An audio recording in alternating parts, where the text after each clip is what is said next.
Assalamualaikum warahmatullahi wabarakatuh. Perkenalkan, kami dari kelompok 2 yang beranggotakan saya sendiri, Erlina Dewi Krisnawati, dan rekan saya bernama Asma Wahyu Ningrat, kemudian Husna Rosaliani, kemudian Niputu Ayuyini Kamariska, kemudian Rafin Gilang Satria, dan Rizky Fajar Mahendra.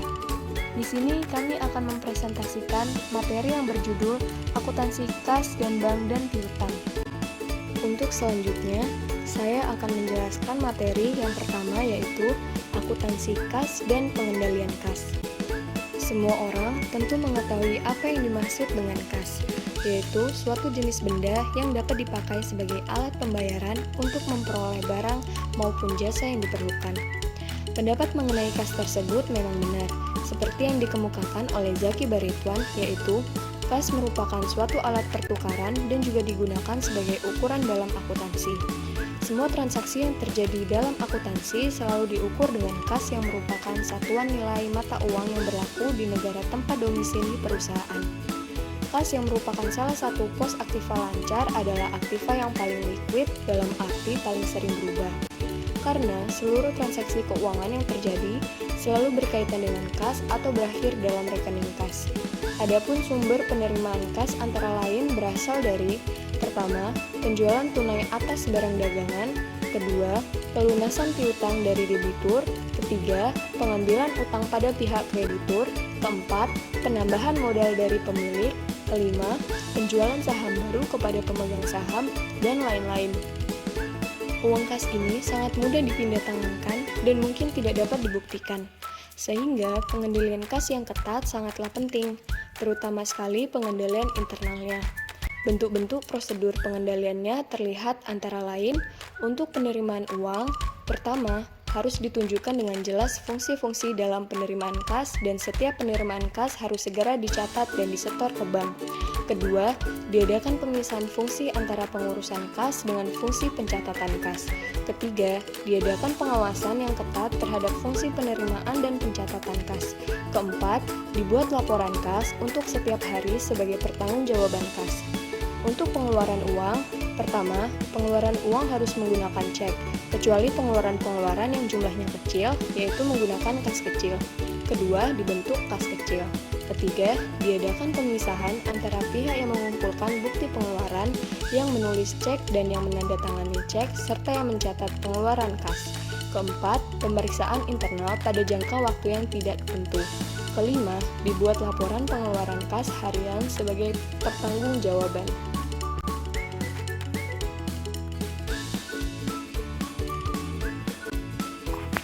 Selanjutnya, pengelolaan dan sistem pencatatan kas kecil. Dana kas kecil disediakan untuk membayar pengeluaran-pengeluaran yang jumlahnya relatif kecil. Pengelola kas kecil adalah kasir kas kecil yang bertanggung jawab terhadap pembayaran-pembayaran melalui kas kecil. Dalam menjalankan kas kecil ini, ada dua metode yang digunakan untuk mengelolanya, yaitu metode impress dan metode fluktuasi. Nah, apa perbedaannya? Metode impress. Pada metode ini, jumlah pada akun kas kecil selalu tetap, yaitu sebesar cek yang diserahkan pada kasir kecil untuk membentuk dana kas kecil. Kasir kas kecil selalu menguangkan cek ke bank yang digunakan untuk membayar pengeluaran kecil, dan setiap melakukan pembayaran, kasir kas kecil mempunyai bukti pengeluaran. Pencatatan pengeluaran dilakukan pada saat pengisian kembali. Metode impress. Pada metode ini, jumlah pada akun kas kecil selalu tetap, yaitu sebesar cek yang diserahkan pada kasir kecil untuk membentuk dana kas kecil. Kasir kas kecil selalu menguangkan cek ke bank yang digunakan untuk membayar pengeluaran kecil, dan setiap melakukan pembayaran, kasir kas kecil mempunyai bukti pengeluaran. Pencatatan pengeluaran dilakukan pada saat pengisian kembali.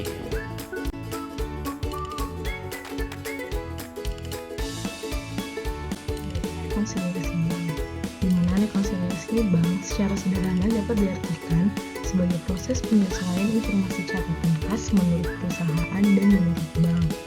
Nah, bank ini secara berkala mengirimkan statement berupa laporan rekening koran yang berisi informasi tentang seluruh transaksi penyetoran maupun pengambilan oleh nasabah atau perusahaan selama periode tertentu.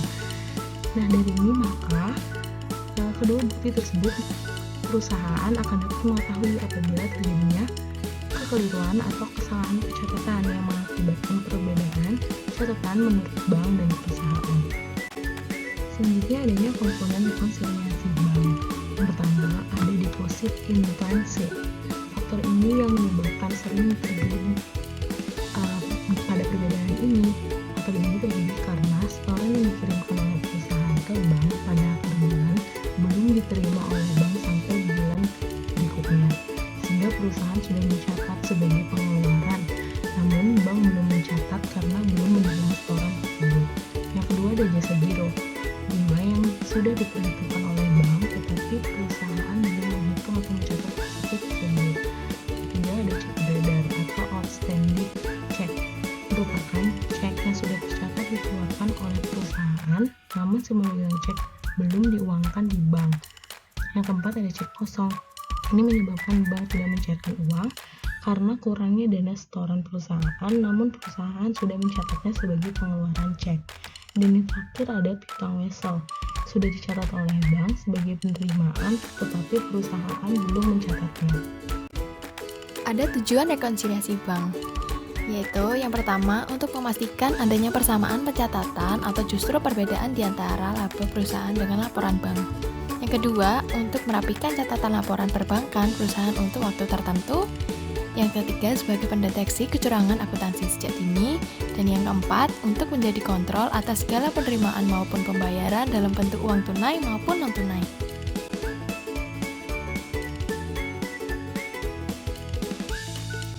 Akuntansi komersial yang masuk dalam kategori kas. Yang pertama ada deposito. Bentuk deposito jangka pendek atau jangka panjang dapat masuk dalam kas. Yang kedua ada persediaan perangko dan materai. Terhadap persediaan perangko dan materai sering ditemui di perusahaan yang sewaktu-waktu dapat digunakan. Jumlah persediaan perangko dan materai kemungkinan cukup besar yang umumnya dimasukkan dalam kategori akun persediaan pegawai kantor atau office supplier. Yang ketiga ada uang muka. Uang muka yang diberikan kepada karyawan meskipun belum digunakan oleh yang bersangkutan tidak digolongkan sebagai kas.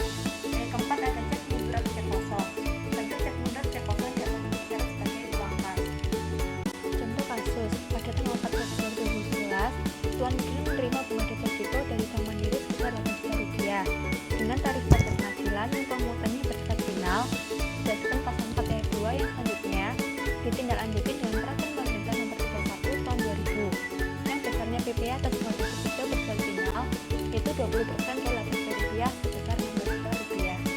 Penyelesaiannya pertama menggunakan metode bruto atau gross method. Pada metode tersebut, PPh pasal 4 ayat 2 diperlakukan sebagai beban. Tetapi perlu diperhatikan bahwa Undang-Undang PPh menyatakan pajak penghasilan tidak dipergunakan untuk dibebankan berdasarkan pasal 9 huruf H Undang-Undang PPh. Ayat jurnal saat menerima bunga deposito untuk akun kas dan bank didebit sebesar Rp400.000, akun PPh pasal 4 ayat 2 didebit sebesar Rp1.600.000, dan akun penghasilan bunga didebit sebesar Rp8 juta. Penyusunan kedua menggunakan metode neto. Prinsip dasar sama seperti metode bruto, hanya mencatatnya saja berdasar pada jumlah bruto yang jumlah penghasilan setelah dikurangi pajak penghasilan pasal 4 ayat 2. Maka jumlah dapat disusun sebagai berikut. Untuk akun kas dan bank didebit sebesar Rp6.400.000 dan akun penghasilan bunga dikredit sebesar Rp6.400.000.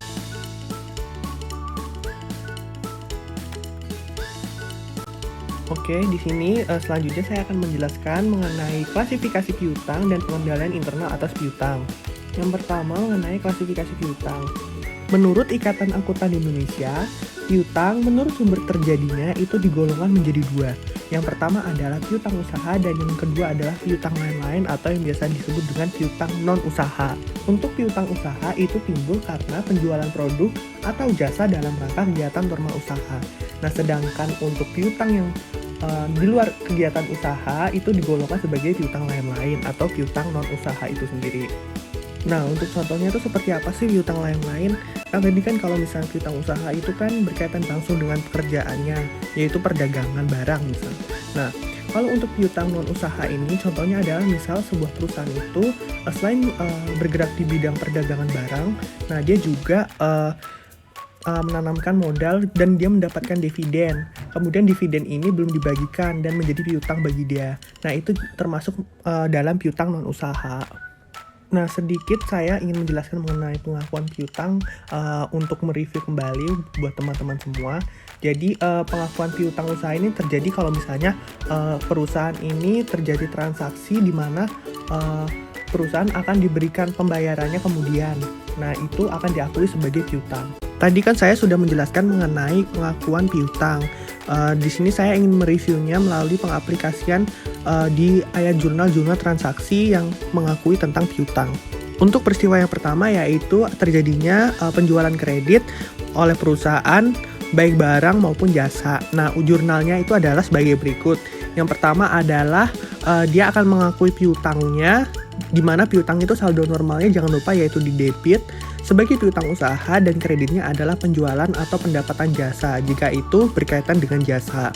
Nah, untuk retur penjualannya yaitu yang pertama adalah karena ini kan sifatnya retur, jadi di sini diakui sebagai beban bagi perusahaan karena ini adalah retur penjualan sehingga ditaruhnya yaitu di debit dengan jurnal retur penjualan dan pengurangan harga atau biasa umumnya langsung ditulis dengan retur penjualan dan kreditnya yaitu piutang usaha karena ada pengembalian barang maupun jasa.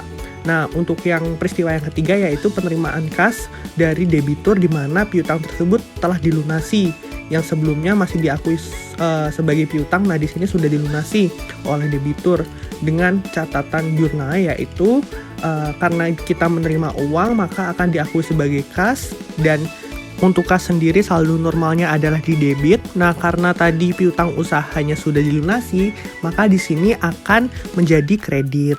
Untuk selanjutnya pada slide terakhir yaitu mengenai pengendalian internal. Jadi Mulyadi ini mengatakan bahwa sistem pengendalian internal itu meliputi struktur organisasi, metode, dan ukuran-ukuran yang dikoordinasikan untuk menjaga kekayaan organisasi, mengecek ketelitian dan keandalan data akuntansi, mendorong efisiensi dan mendorong dipatuhinya kebijakan manajemen. Kemudian di sini Warren dan teman-temannya mengemukakan bahwa prinsip-prinsip pengendalian internal piutang itu juga dapat digunakan untuk membentuk pengendalian dalam rangka melindungi piutang. Nah, diantaranya adalah fungsi-fungsi piutang berikut ini. Nah, untuk yang pertama mengenai fungsi penjualan kredit. Nah, jadi fungsi penjualan kredit ini adalah bertanggung jawab untuk menerima surat order dari customer. Nah, untuk fungsi yang kedua yaitu fungsi penjualan di mana pada fungsi ini yaitu terjadi ketika ada transaksi secara langsung. Jadi dia bertanggung jawab langsung atas transaksi terhadap pembeli. Untuk fungsi akuntansi ini itu terbagi menjadi dua biasanya yaitu akuntansi biaya dengan akuntansi secara umum. Nah, untuk akuntansi biaya itu biasanya mencatat kos produk yang dijual dalam buku pembantu sediaan dan mencatat kos produk jadi yang dikembalikan oleh customer dalam transaksi retur pembelian.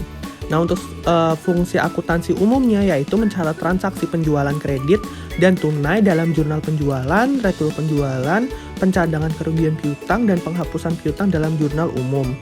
Dan yang keempat yaitu mengenai fungsi penagihan. Nah, fungsi penagihan ini bertanggung jawab membuat dan mengirimkan faktur penjualan kepada customer serta menyediakan kopi faktur untuk pencatatan transaksi penjualan oleh fungsi pencatat piutang, fungsi akuntansi biaya maupun fungsi akuntansi umum. Nah, jadi keempat fungsi ini adalah satu kesatuan yang tidak dapat dipisahkan karena fungsi-fungsi ini memiliki tugas dan tanggung jawab masing-masing dalam perusahaan. Sehingga tanpa adanya fungsi-fungsi ini maka pengendalian internal pun akan rusak. Nah, sekian terima kasih presentasi dari kami. Mohon maaf bila masih banyak kekurangan baik secara material maupun secara lisan. Kurang lebihnya, wassalamualaikum warahmatullahi wabarakatuh. Bagi teman-teman yang ingin bertanya, silakan bertanya melalui kolom komen di @modo.